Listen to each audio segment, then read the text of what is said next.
Eu sou André Batista Neves, sou procurador da República e professor na Universidade Federal da Bahia. E hoje eu vou conversar com vocês sobre democracia, Estado de Direito e golpe de Estado. Nosso primeiro módulo falará sobre democracia e eu vou apresentar para os senhores e senhoras nosso conteúdo programático, o conteúdo programático que foi proposto para nós.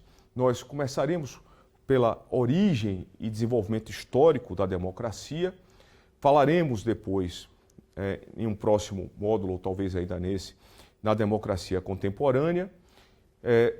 Em seguida, falaremos ainda nessa unidade sobre democracia e evolução de direitos humanos, democracia e direitos civis, políticos, econômicos e sociais e democracia e direitos fundamentais. Nossa metodologia usará aulas expositivas e eu farei menção a alguns autores e autoras à medida em que eu for expondo aqui a aula. Fiquem à vontade para eventualmente consultá-los, consultá-las, se assim quiserem, para saber mais sobre esse importante tema que nós vamos examinar hoje. Pessoal, antes de começarmos mesmo, é necessário atentar para o que dispõe a nossa Constituição, a Constituição da República Federativa do Brasil, no seu artigo primeiro artigo, não por acaso o artigo que começa o texto constitucional propriamente dito. Ele fala que a República Federativa do Brasil é formada pela união indissolúvel de estados e municípios e do Distrito Federal. E essa república constitui-se em Estado democrático de direito, tendo como fundamentos a soberania, a cidadania, a dignidade da pessoa humana, os valores sociais do trabalho e da livre iniciativa e o pluralismo político. Eu deixei sublinhado aqui o Estado democrático de direito porque, primeiro, a gente tem que entender que a República Federativa do Brasil é um Estado de direito, ou seja, ela se encontra sujeita à Constituição e às leis. Todas as autoridades e todas as pessoas que aqui residem, habitam, visitam, têm que respeitar o nosso direito, o nosso ordenamento jurídico, começando pelo respeito à Constituição. Mas nada adiantaria que nós tivéssemos esse respeito ao direito, essa necessidade de respeitar o direito, se esse direito fosse feito de uma forma autoritária. E é por isso que a nossa Constituição de 88, que foi feita logo depois de um ciclo ditatorial, nossa Constituição diz que o Estado não é só de direito, ele é democrático de direito. A produção do direito deve ser feita de forma democrática, como lembra José Afonso da Silva, constitucionalista nosso que acompanhou a elaboração da Constituição. E mais ainda, a prática nossa tem que ser democrática. Não basta que o direito seja produzido de forma democrática. Também a prática nossa, cidadãos, das autoridades, tem que ser democrática.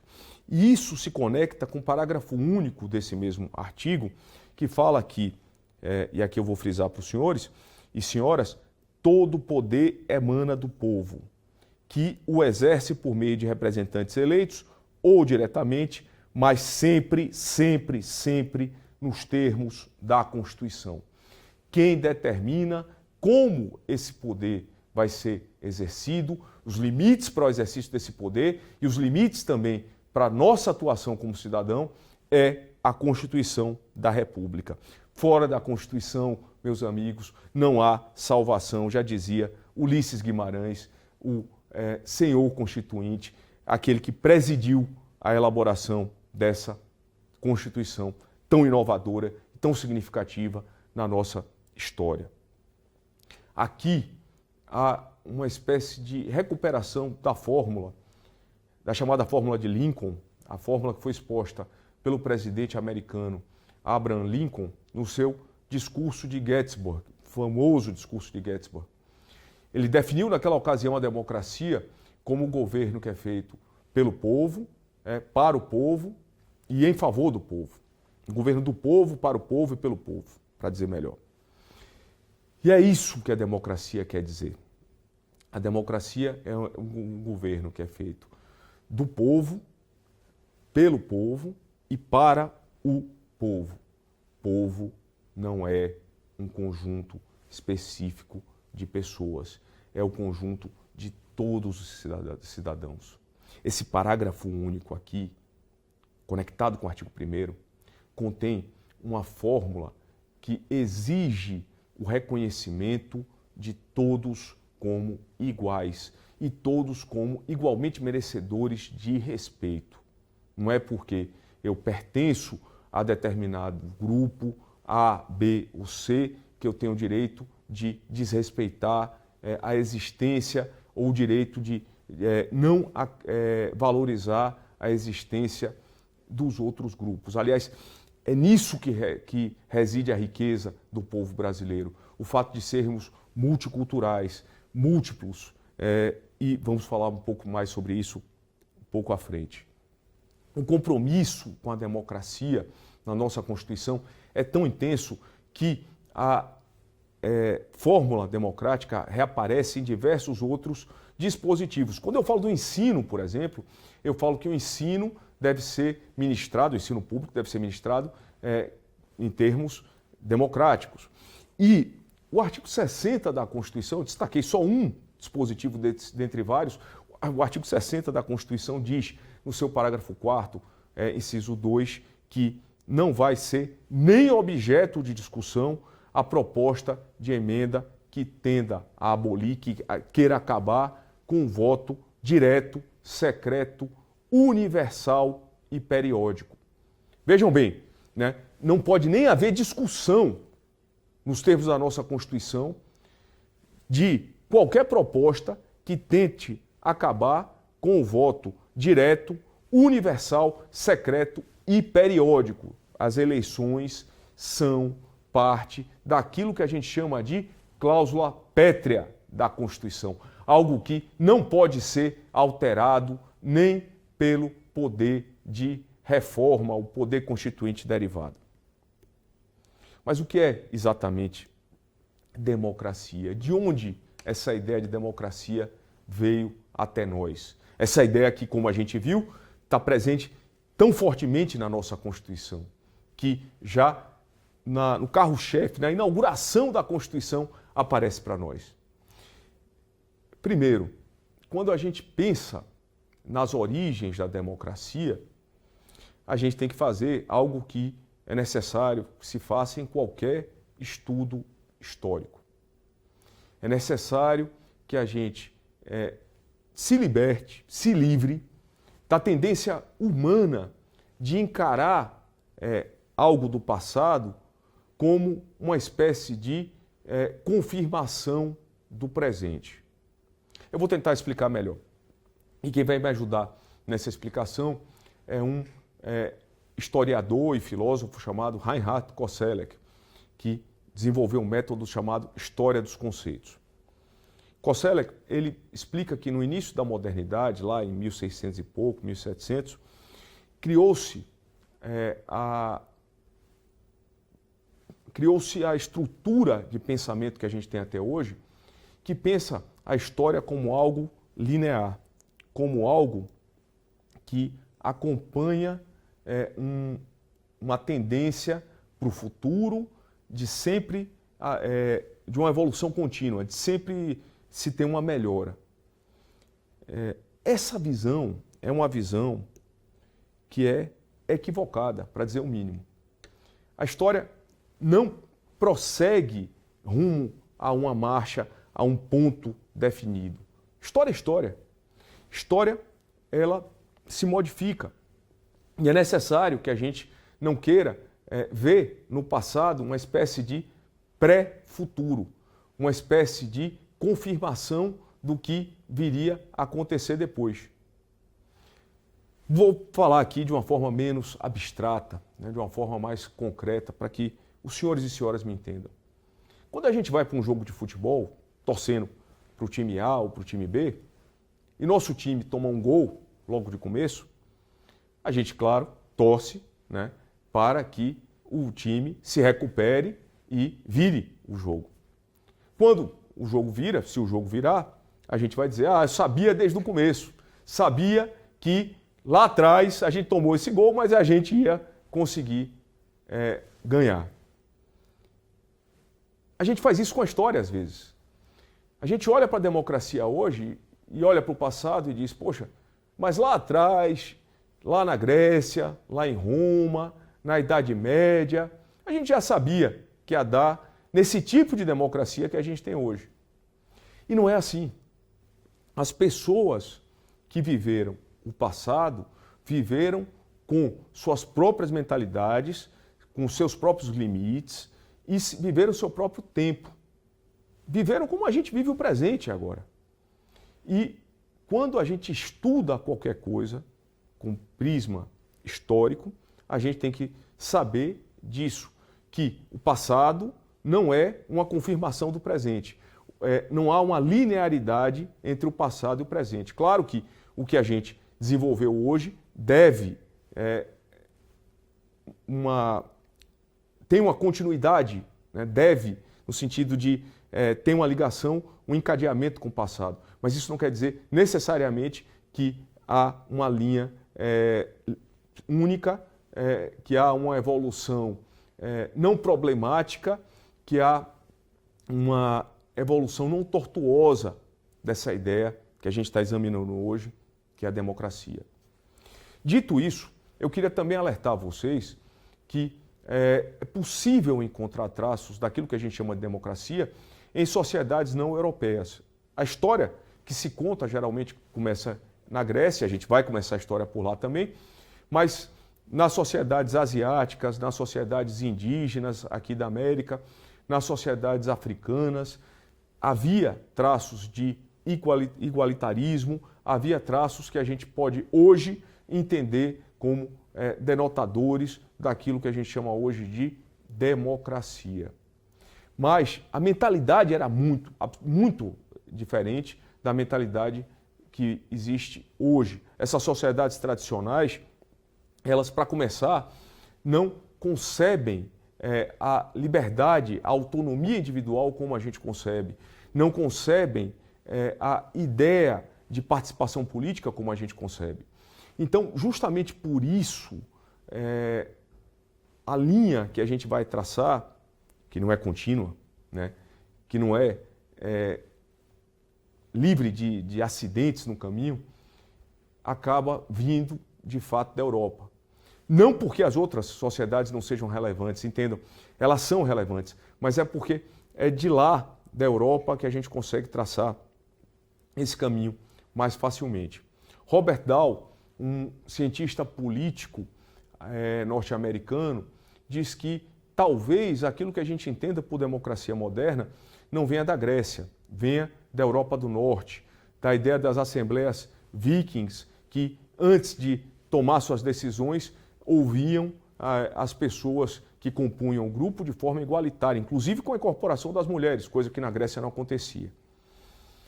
E Dahl cita em apoio à sua tese o fato de que o parlamento que está em funcionamento há mais tempo no mundo, continuamente, não é o parlamento inglês, é o parlamento da Islândia, que tem, evidentemente, origem viking. Mas a imensa maioria dos autores que estuda o tema, a maioria dos autores que estudam o tema, pensa a democracia a partir da Grécia e especificamente a partir de uma cidade-estado grega chamada Atenas. A Grécia não tinha uma unidade política como a gente concebe hoje. A Grécia era formada de várias cidades-estado e essas cidades-estado, cada uma delas, tinha sua própria organização. Aristóteles, na sua célebre obra Política, ele estuda mais de 300 constituições, 300 organizações políticas das cidades-estado gregas e tenta descrevê-las. Atenas, no entanto, em determinado momento histórico, governo de Péricles, principalmente no século de Péricles, Atenas desenvolve uma forma de governo que é chamada de democracia. Democracia era para os gregos algo visto como pejorativo, a ideia de governo do povo que descambaria para a demagogia, para o uso desse mesmo povo como uma forma de, ou das necessidades desse povo, como uma forma de destruir a unidade política. No entanto, durante esse século de ouro, né, da história ateniense, os historiadores assim falam, você teve um momento em que Atenas conseguiu prosperar como cidade sendo uma democracia. Uma democracia direta, em que os cidadãos atenienses votavam sem necessidade de representantes. Havia governantes, mas eles, em sua maioria, não eram eleitos, eram até sorteados, e havia a escolha desses representantes pelos cidadãos atenienses. Mas professor Marcelo Neves, professor da Universidade de Brasília, ele, num artigo muito interessante chamado Do Transconstitucionalismo à Transdemocracia, alerta bem para o lado oculto dessa democracia ateniense. E ele diz, com muita propriedade, que essa democracia estava longe de ser inclusiva. Essa democracia excluía as mulheres que não participavam, excluíam os estrangeiros, excluíam os escravos. Até os metecos, que eram os comerciantes da época, não participavam integralmente da gestão dos negócios da cidade, lembra o professor Marcelo Neves. Portanto, aquilo que a gente chama de democracia ateniense não seria qualificada como democracia em termos modernos, em termos atuais. Nós não classificaríamos a democracia assim. Mas pelo menos essa ideia inicial de haver um grupo de pessoas que, de alguma forma, influenciaria a gestão da polis, da cidade, e decidiria na praça pública, na ágora, os destinos dessa cidade de forma direta, numa democracia direta, essa ideia vem de Atenas e, de alguma forma, permaneceu lá, né, com essa fonte ao longo do tempo. De certa forma permaneceu porque em Roma, e isso quem nos diz é Norberto Bobbio, o cientista político italiano, em Roma prevalece uma outra visão do princípio democrático. Roma, principalmente quando começa a refletir sobre sua própria organização política, e quem melhor pensou sobre isso foi um grego que viveu lá em Roma, chamado Políbio. Bobbio fala sobre ele, por exemplo, na Teoria das Formas de Governo, mas volta a falar também em outro livro chamado Democracia e Liberalismo. Políbio olha para o governo de Roma e para o entorno e se pergunta: por que Roma tem um governo estável se as outras formas de governo eventualmente têm seu apogeu e depois desaparecem? Políbio responde: porque Roma conseguia combinar naquela época princípios das principais formas de governo do mundo antigo. Você tinha um princípio monárquico, que era presente na figura dos cônsules, depois vai para a figura dos imperadores. Você tinha o princípio aristocrático, da ideia do governo dos poucos, o governo dos melhores. Para a gente aqui isso é um absurdo, mas naquela época no mundo antigo fazia sentido. E para Políbio a representação disso estava no Senado romano. E você tinha o tribunato da plebe, as magistraturas da plebe, que faziam com que a voz do povo fosse ouvida, e aí a gente teria o princípio democrático. Mas não se engane, a mesma crítica que o professor Marcelo Neves fez a Atenas pode ser feita aqui a Roma, porque nem todo mundo era cidadão romano. A imensa maioria das pessoas que habitavam aquilo que veio a ser depois o Império Romano não era composta de cidadãos. Roma era uma república escravagista e, portanto, a gente não pode dizer em absoluto que Roma era uma democracia, ou mesmo que o princípio democrático de fato se aplicasse, ou pelo menos em termos modernos, se aplicasse em Roma. Aquilo que a gente chama de democracia, senhores e senhoras, na verdade foi uma construção da modernidade, do tempo que a gente situa a partir das grandes navegações, da primeira onda de globalização ou de mundialização, a onda em que você tem a integração de novas terras, de novas culturas, mas também com um modelo muito calcado na imposição cultural europeia, da colonização europeia. E esse modelo que começa a integrar essas diferentes partes do mundo, você tem normas que vêm do Oceano Índico, influenciando na navegação do Atlântico, por exemplo. Essa construção vai gerar uma nova visão de mundo que valoriza a autonomia das pessoas.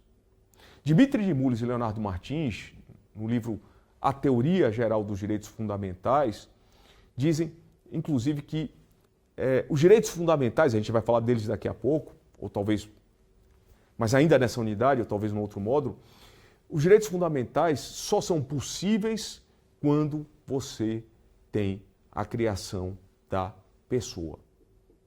Seres humanos existiram desde o começo, mas a ideia de você ter pessoas com autonomia individual, com liberdade, com direito de verem uma esfera de liberdade respeitada pelo Estado, isso é fruto da modernidade.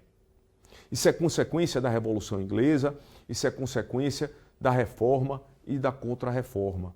A ideia de que o Estado deve não só me exigir determinados comportamentos, mas o Estado também tem que respeitar uma esfera de liberdade que me é própria. É nesse momento, e quem fala bem sobre isso é um historiador inglês chamado Quentin Skinner. Ele tem um livro muito interessante, dentre vários, A Liberdade Antes da Modernidade, publicado pela editora Unesp. É nesse momento da Revolução Inglesa que começa a surgir a ideia de que não é necessário só que eu tenha direitos, eu cidadão, é necessário também que meu Estado seja democrático. Ou seja, a ligação umbilical entre democracia e modernidade é uma ligação umbilical também entre democracia e direitos. Há uma nova semântica, há uma nova maneira de ler o mundo, uma nova maneira de compreender o mundo que conecta a democracia com a modernidade e com os direitos fundamentais. E a gente vê isso muito claramente como uma concretização mesmo desse programa da modernidade depois do iluminismo, quando a gente lê o artigo 16 da Declaração dos Direitos do Homem e do Cidadão, editada na França em 1789. Os revolucionários franceses, eles rompem com o antigo regime, com o regime absolutista, chegam ao poder e fazem uma declaração que vale não só para o cidadão francês, mas também para toda a humanidade, dentro da concepção iluminista, racionalista que eles tinham na época. E eles dizem, no artigo 16 dessa declaração, que até hoje é parte do direito francês. Eles dizem, nenhum povo tem Constituição se não garantir a separação dos poderes, nem garantir direitos fundamentais. Se vocês lerem a declaração em francês, senhores e senhoras, vocês vão ver que os franceses usaram aí a negação mais enfática que existe na língua francesa. Não é a negação padrão, é a negação que diz mais ou menos o seguinte para o leitor. Não existe de jeito nenhum Constituição se você não tiver a consagração de direitos fundamentais e a consagração da separação dos poderes. Separação dos poderes vai ser objeto de um módulo específico a cargo do professor Manuel Jorge Silva Neto, que vai explicar isso para os senhores e senhoras. Vamos continuar com democracia. A ideia, pessoal, de democracia e da modernidade se incorpora à retórica política e do direito da modernidade nesse momento, lá no final dos 1700, começo dos 1800. Mas a gente não pode se enganar, a gente não pode entender que esse processo foi feito sem contradições. E aí, de novo, eu volto para aquela advertência inicial que a gente fez no começo da nossa conversa aqui, desse quadro. Ao mesmo tempo em que proclamava essa igualdade, que proclamava a necessidade de respeito aos direitos fundamentais, essa mesma sociedade francesa mantinha escravos, pessoas escravizadas nas suas colônias. Reprimiu intensamente a Revolução Haitiana. Ao mesmo tempo em que o centro da sociedade mundial vai fazendo com que o direito limite o poder, ao mesmo tempo em que isso acontece nas periferias da sociedade mundial, e o Brasil estava e ainda está, infelizmente, num local não central da sociedade mundial, ao mesmo tempo em que você tem essa construção na sociedade mundial, havia, no centro, havia a exportação de lixo, havia a exportação de construções indesejadas, de excedentes produtivos e a importação de capital que vinha das periferias. Dizendo de outra forma, para tentar ser menos abstrato, a construção da democracia no centro da sociedade mundial foi feita ao mesmo tempo em que se aprofundavam os problemas, se aprofundava a desigualdade na periferia dessa mesma sociedade. E eu quero dizer outra coisa também. Ao mesmo tempo em que se revaloriza Grécia, Roma, já no começo da modernidade, Quentin Skinner fala do discurso neo-romano de alguns revolucionários ingleses, ao mesmo tempo em que você revaloriza Grécia e Roma, no começo da Revolução Americana, e vejam que não por acaso os prédios principais da capital dos Estados Unidos, de Washington, têm uma arquitetura que evoca um passado greco-romano, ou neo-greco-romano, ao mesmo tempo em que você revaloriza isso e revaloriza a ideia de democracia, ressignifica isso, a democracia que é trazida e que é construída é uma democracia muito, mas muito diferente da democracia que um dia foi conhecida em Atenas. Em Atenas, eu disse para vocês, mas agora eu vou escrever aqui no quadro, a gente tinha uma democracia do tipo direto ou uma democracia direta. Tá bom, isso era limitado a um contingente muito pequeno da população, mas os cidadãos escolhiam diretamente aquilo que seria ou não objeto de deliberação e, mais ainda, deliberavam diretamente dentro da sua esfera de atuação. Dizendo de outra forma, você tinha cidadãos que decidiam diretamente, sem intermediários. Quando a democracia ressurge na modernidade, ou algo diferente aparece na modernidade, mas com o mesmo nome de democracia, essa democracia, senhores e senhoras, é uma democracia indireta. Os contingentes populacionais são maiores do que aqueles que você tinha lá em Atenas, você tem extensões territoriais maiores e você tem também processos decisórios mais complexos. O Estado precisa fazer mais coisa e precisa fazer coisas mais rápido. Então, muito por conta daquilo que aconteceu na história constitucional inglesa, desde a Idade Média, história constitucional que viu a formação, o que propiciou a formação daquilo que a gente chama de parlamento, um local em que você tinha representantes eleitos, primeiro dos barões, depois dos livres e por último, lá na modernidade, do povo.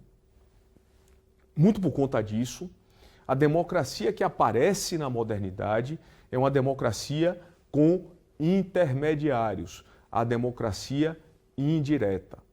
Eu vou escolher um representante ou uma representante e esse representante, essa representante exerce um mandato, não por acaso, é a mesma palavra que a gente usa no direito para procuração. Atenção, não é mandado, não é ordem, mandato. E esse parlamentar, essa parlamentar que recebe do cidadão esse voto de confiança vai decidir quais são as leis que vão ser adotadas, vai decidir quais são as políticas públicas que vão ser feitas. Não está satisfeito, não está satisfeita? Escolha outro representante, outra representante. É da democracia. A ideia de que você vai ter eleições periódicas com possível alternância do poder e respeito ao que for decidido nas eleições é da democracia da modernidade. A democracia que precisa da figura do representante, que precisa ser indireta, porque os contingentes populacionais são muito amplos, porque você não tem como conectar diretamente esse representante, essa representante, com aqueles que o ou a escolhem. Pessoal, e o Brasil? Como é que fica nisso? O Brasil tem uma história que eu tenho certeza que os senhores e senhoras conhecem, mas não custa lembrar, tem uma história marcada pela exclusão. O Brasil ele foi ocupado de forma muito diversa, né? A ocupação do território não foi feita de forma idêntica, mas foi ocupado, embora de forma diversa, sempre com uma premissa, com a ideia, força que unificou e juntou esse projeto colonial, a ideia da escravidão.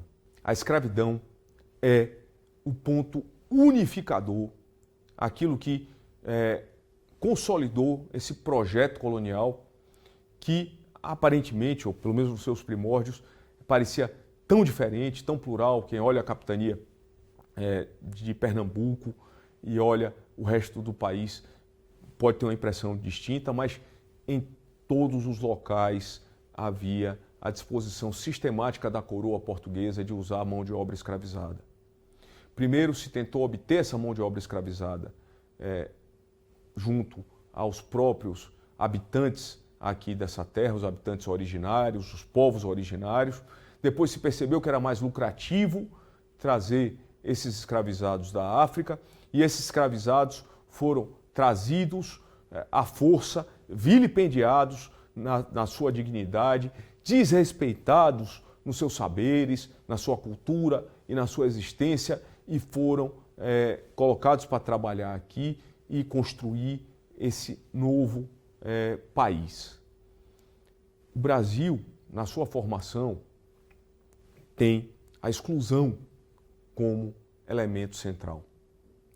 Não é de se espantar, portanto, a dificuldade que nós temos para implementar uma democracia real no nosso país.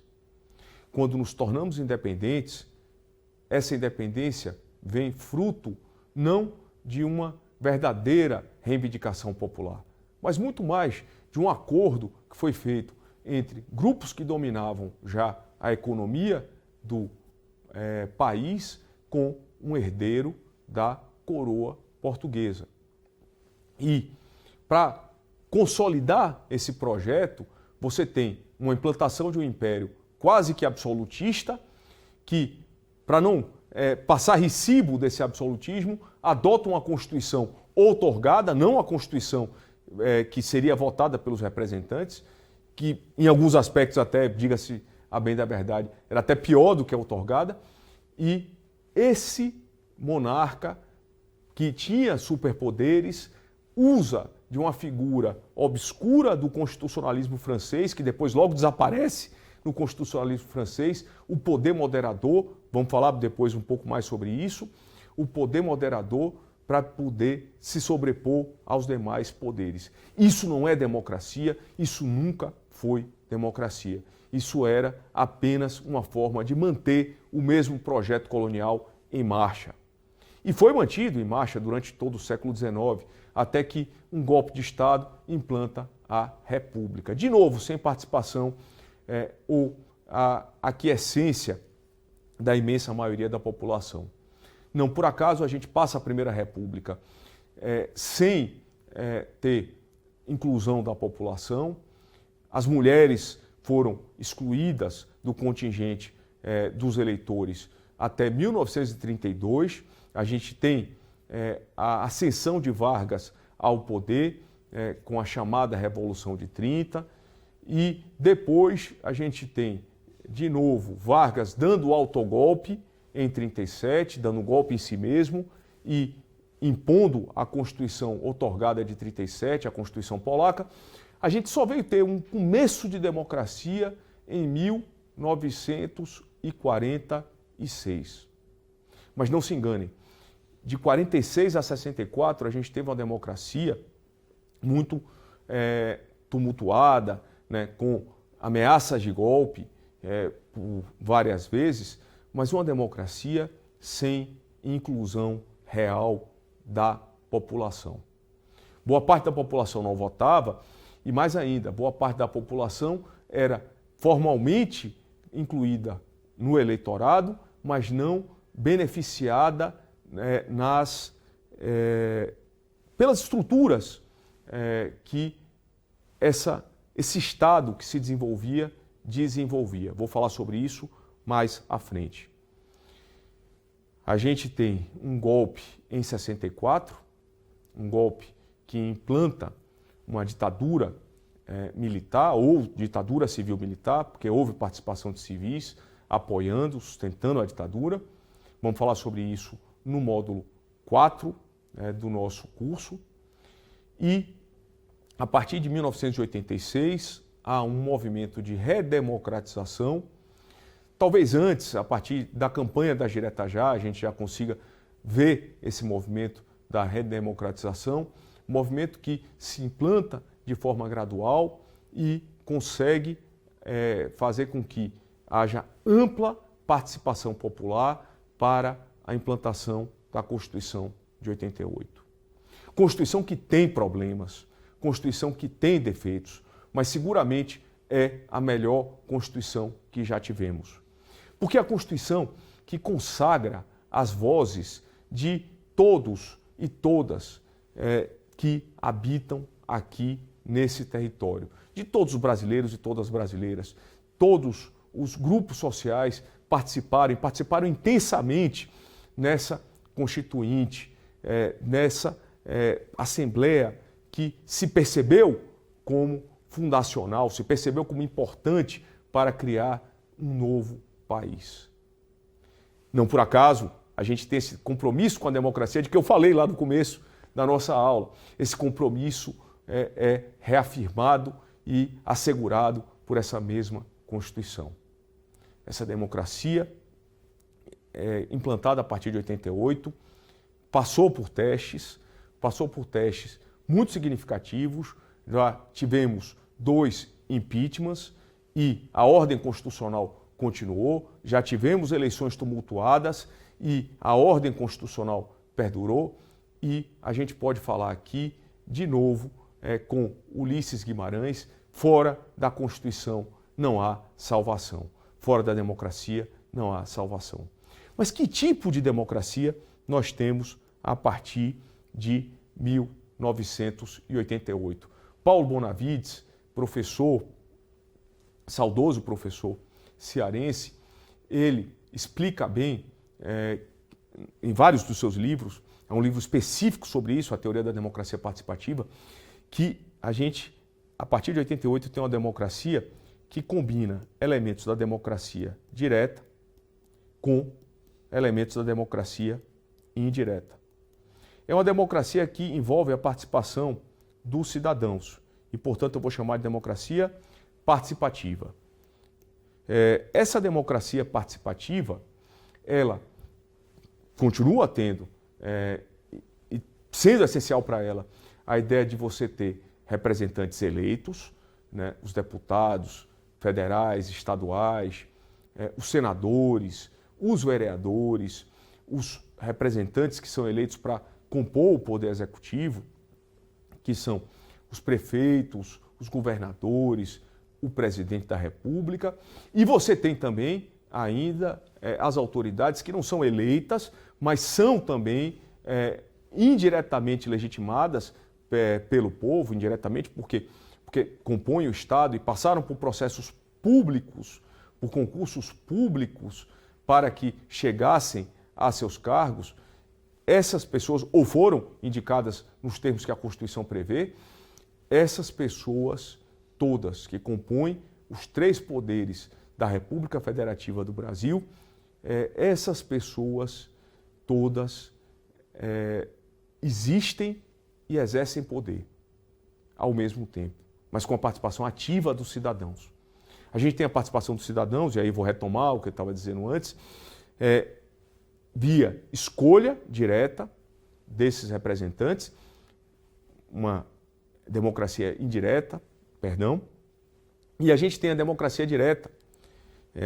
Aqui no artigo 14 da Constituição, técnicas da democracia direta, mediante o plebiscito, a consulta ao povo a respeito de uma medida que vai ou não ser tomada, o referendo, que é uma consulta a respeito de uma medida que já foi tomada, ou a iniciativa popular, que é a junção de diversas pessoas, de diversos cidadãos que se reúnem ou que se agregam para apresentar um projeto de lei que vai ser submetido ao Congresso Nacional.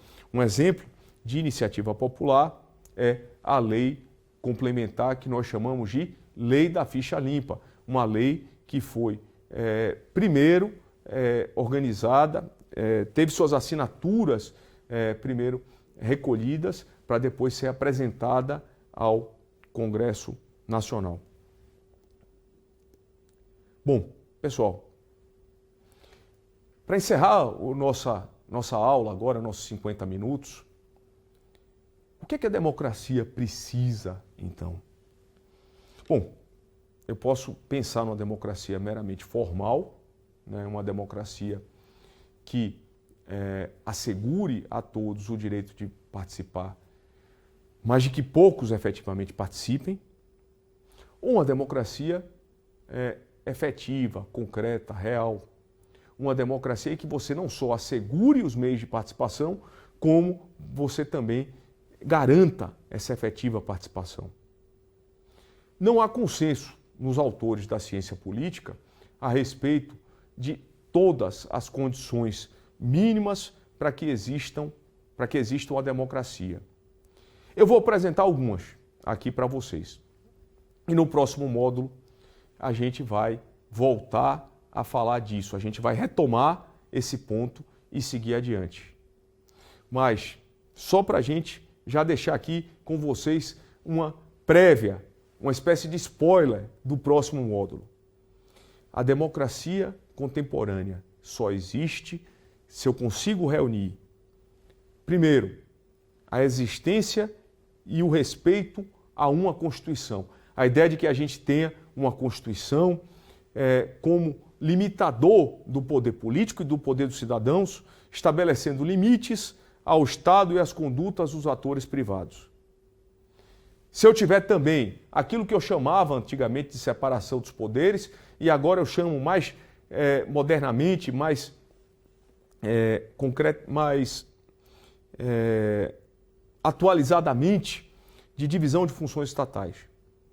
E eu vou acentuar aqui a importância da magistratura e do Ministério Público para esse quadro.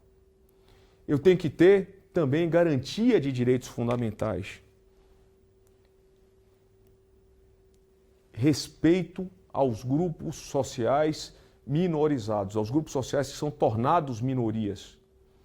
Eu tenho que ter partidos políticos. Eu preciso ter imprensa livre. E eu preciso ter voto livre, secreto, universal e periódico. Nós falaremos sobre isso e falaremos também no próximo módulo sobre os ataques à democracia e de como a democracia se defende desses ataques, com a ideia que foi desenvolvida inicialmente na Alemanha, a ideia de democracia defensiva. Mas só para que nós recapitulemos o que nós fizemos nesse módulo. Nesse módulo, senhores e senhoras, nós apresentamos a unidade, nós falamos do conteúdo que essa unidade terá e nós falamos também do desenvolvimento histórico da democracia. Eu espero que os senhores e senhoras tenham a consciência agora de que a democracia não foi algo que nos foi dado como povo. Foi objeto de conquista, de árdua luta, de batalha, de construção por parte do povo brasileiro. E essa luta só pode ser feita com respeito àquilo que é posto na Constituição. Essa luta jamais pode ser feita para além da Constituição. A Constituição é nossa aliada e, mais ainda, é nosso limite, é nosso fator de orientação e, ao mesmo tempo, de limitação.